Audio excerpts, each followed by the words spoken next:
Gazing to the Ocean of the Sky. Written by David Silver. Read by no one and nobody.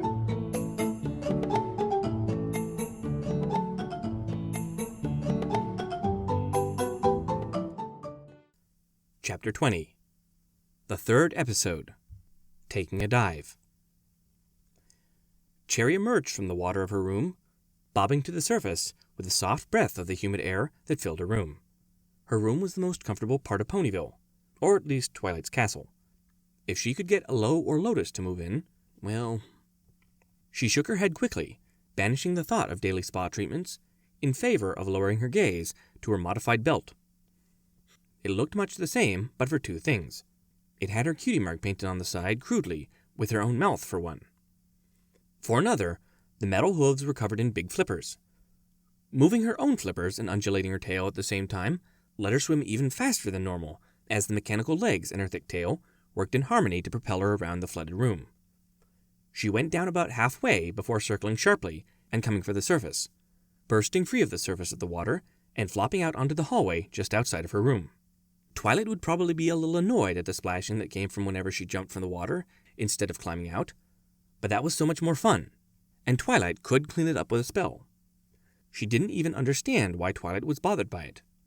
To be polite, she pushed some of the water back into the room to minimize the mess and nodded. She began flop-clopping down the stairs, her hooves striking the firm surface with a clop, but the fins coming over, then slapping with a loud flop with every step. "Hello there, Cherry." It was Starlight, smiling at her. "You look like you're having fun."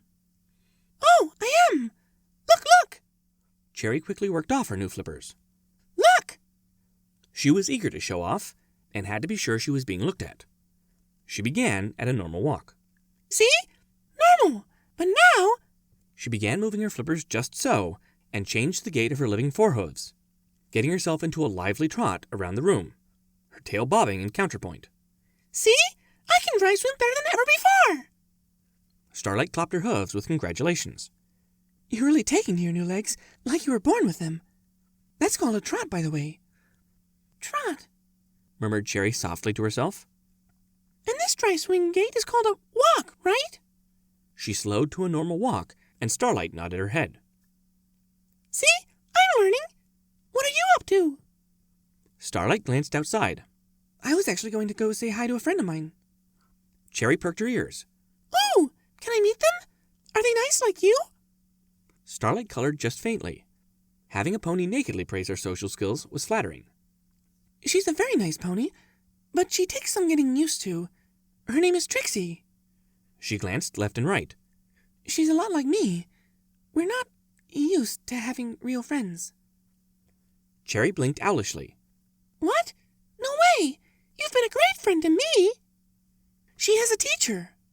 Twilight approached from the direction of the kitchen. "Going off to say hello to Trixie? Good. Keeping in contact with your friends is a vital part of keeping friendships." "She learned that the hard way." Spike followed after Twilight, rolling his eyes. "Spike!" Cherry leaned closer to Starlight. "May I meet your friend?" She flashed her best smile, wanting to meet the new pony. Unfortunately, Starlight shook her head. "Today's a private day, but soon, promise. I'll let her know you want to stop by. Like I said, she's still new to the ins and outs of friendship. And so am I." She looked to Twilight. "I'll probably be out for most of the night. See you later." She waved as she headed for the door on her other three hooves. Twilight returned the wave. "Go enjoy yourself, and do tell Trixie about Cherry. I think the two of them would be good for each other." Starlight was gone, and Spike was looking at the flippers on the floor. "What are these? They don't look like the right size for you, Twilight. Were you going to go swimming with Cherry?" Cherry raised a hoof quickly. "Oh no, those are mine." She moved to claim them, but they were wrapped in magic and hovering over to float in front of Twilight. "Fascinating. They go on your mechanical apparatus, I presume? Are they effective?" Twilight raised a brow curiously as she spun the flippers in the air. "They were great." Cherry reached upwards for them, and Twilight let her have them back. "I couldn't say exactly how much faster I am, but I can tell you there's a difference. You should wear flippers when you go swimming, so you aren't so slow." Twilight frowned faintly. "I'm not that slow, am I?" Spike shrugged softly. "You're a little slow, But hey, you're a wizard and you can fly. You can't have everything. Twilight suddenly perked. Ah, yes. This came for you, Cherry. A letter appeared beside her and floated towards Cherry. Here you are. Cherry accepted the letter with some surprise. The paper's texture told her it was from the sea. It wouldn't dissolve in water and should have kept whatever the letter was inside safe. But who? Oh! She began smiling brightly. Maybe Mom sent it. Twilight made a whirling motion with a hoof, and Cherry blinked before turning the letter over to find a name written on it besides her own. It read Indigo, and she gasped on seeing it. Indy! She tore the envelope open and wrenched free the letter within, her eyes dancing across the paper.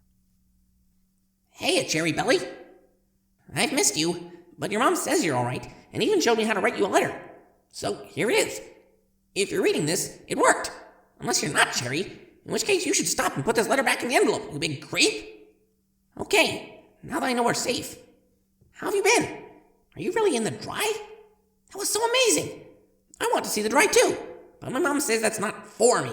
Whatever, she can't stop me. You'd show me around, right? I bet you're having loads of fun. See you soon, Indigo. Cherry blinked softly.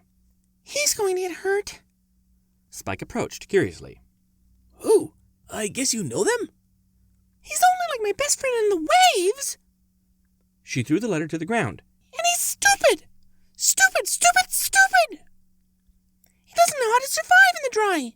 He'll get lost and hurt and lost at the same time. Twilight tilted her head a little.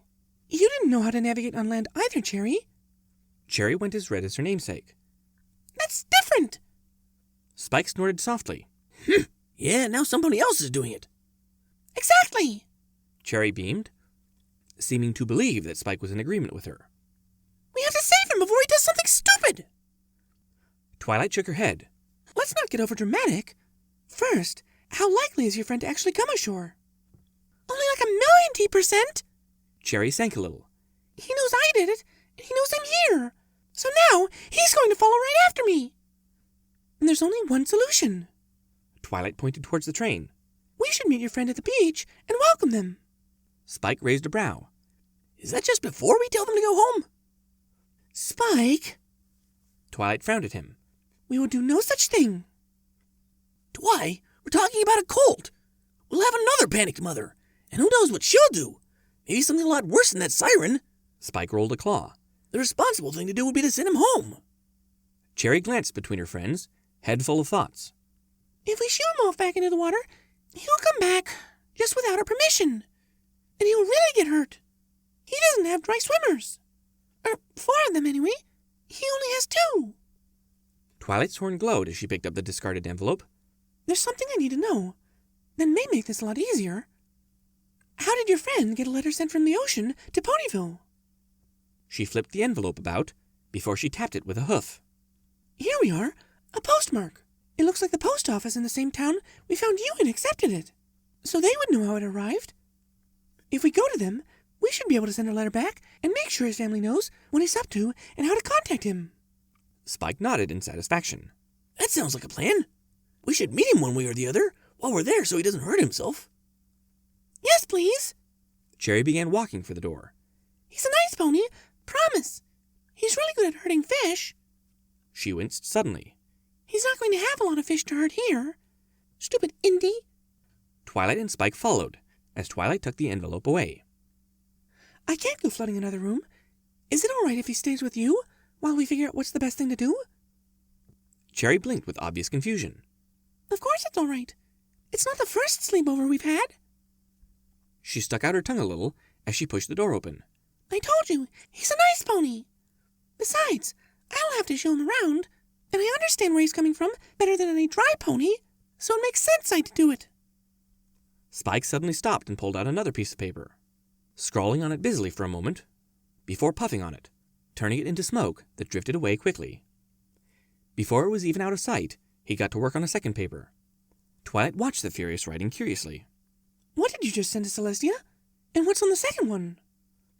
Letting her know where you'll be. Spike put a few final dots on the page and slapped it down on a table near the door. And letting Starlight know so she and the girls don't worry. Twilight threw a leg over Spike, hugging him. That's my number 1 assistant. Good thinking. Let's get moving. Who knows how long it took for the letter to get here, or how long her friend will wait if he gets there before we do. Together, the group walked briskly to the train and secured passage. Growing more used to the dry, Cherry didn't require a tub, but carried an empty one with her, the original. We should return this while we're in town. It was really nice of that little pony to let us borrow it.